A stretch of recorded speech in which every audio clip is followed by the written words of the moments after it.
Citizens United versus Federal Election Commission. The Citizens United was a non-profit conservative corporation that released a documentary criticizing former 2008 presidential candidate Hillary Clinton. Theodore B. Olson was an attorney who argued for the appellant or Citizens United. The appellant was argued by Elena Kagan, who was a Solicitor General, Department of Justice, who argued on behalf of the Federal Elections Commission, and Seth Waxman, who argued on behalf of Senator McCain. The Supreme Court justices that ruled on the cases were Chief Justice Roberts, Justices Scalia, Kennedy, Thomas, and Alito, who were in the majority, and Justices Stevens, Ginsburg, Breyer, and Sotomayor had the minority.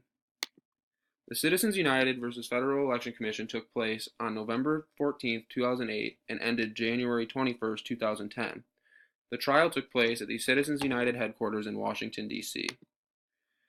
The Citizens United demanded a ban against the Federal Election Commission in the United States District Court for the District of Columbia to prevent the applications of the Bipartisan Campaign Reform Act, or the BCRA, to its film Hillary the Movie. In the efforts to regulate big money campaign contributions, the BCRA had restrictions to electioneering communications.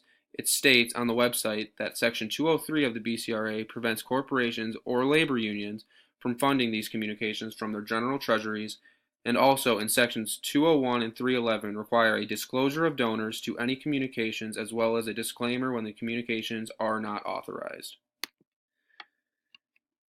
Section 203 violated the First Amendment. Section 201 and 203 are unconstitutional considering the circumstances.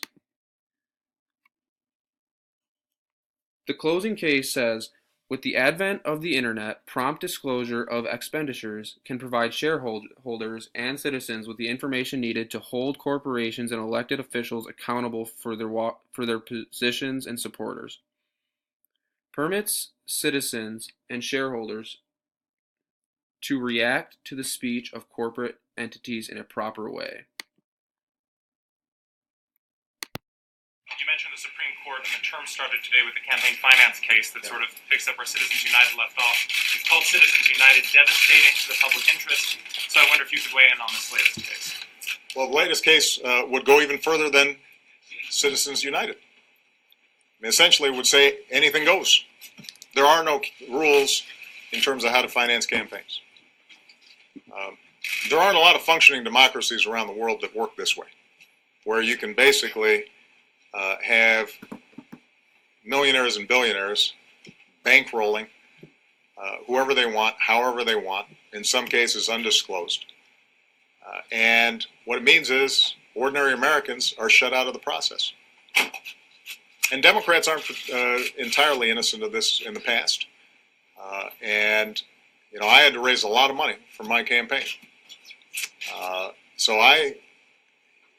There's nobody who operates in politics that has perfectly clean hands on this issue. But what is also true is that all of us should bind ourselves to some rules that say the people who vote for us should be more important than somebody who's spending $1 million, $10 million, or $100 million to help us get elected. Because we don't know what their agendas are. We don't know what their interests are. And I continue to believe that Citizens United contributed to some of the problems we're having in Washington right now. You have some ideological extremist who has a big bankroll, and they can entirely skew our politics. And there are a whole bunch of members of Congress right now who privately will tell you, I know our positions are unreasonable, but we're scared that if we don't go along with the Tea Party agenda or some particularly extremist agenda, that we'll be challenged from the right. And the threats are very explicit. And so they toe the line.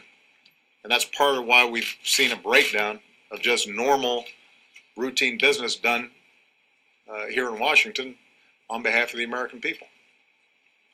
And all of you know it. I mean, I'm not telling you anything you don't know, because it's very explicit. You report on it. A big chunk of the Republican Party right now are in gerrymandered districts where there's no competition, And those folks are much more worried about a Tea Party challenger than they are about a general election where they've got to compete against a Democrat or go after independent votes. And in that environment, it's a lot harder for them to compromise.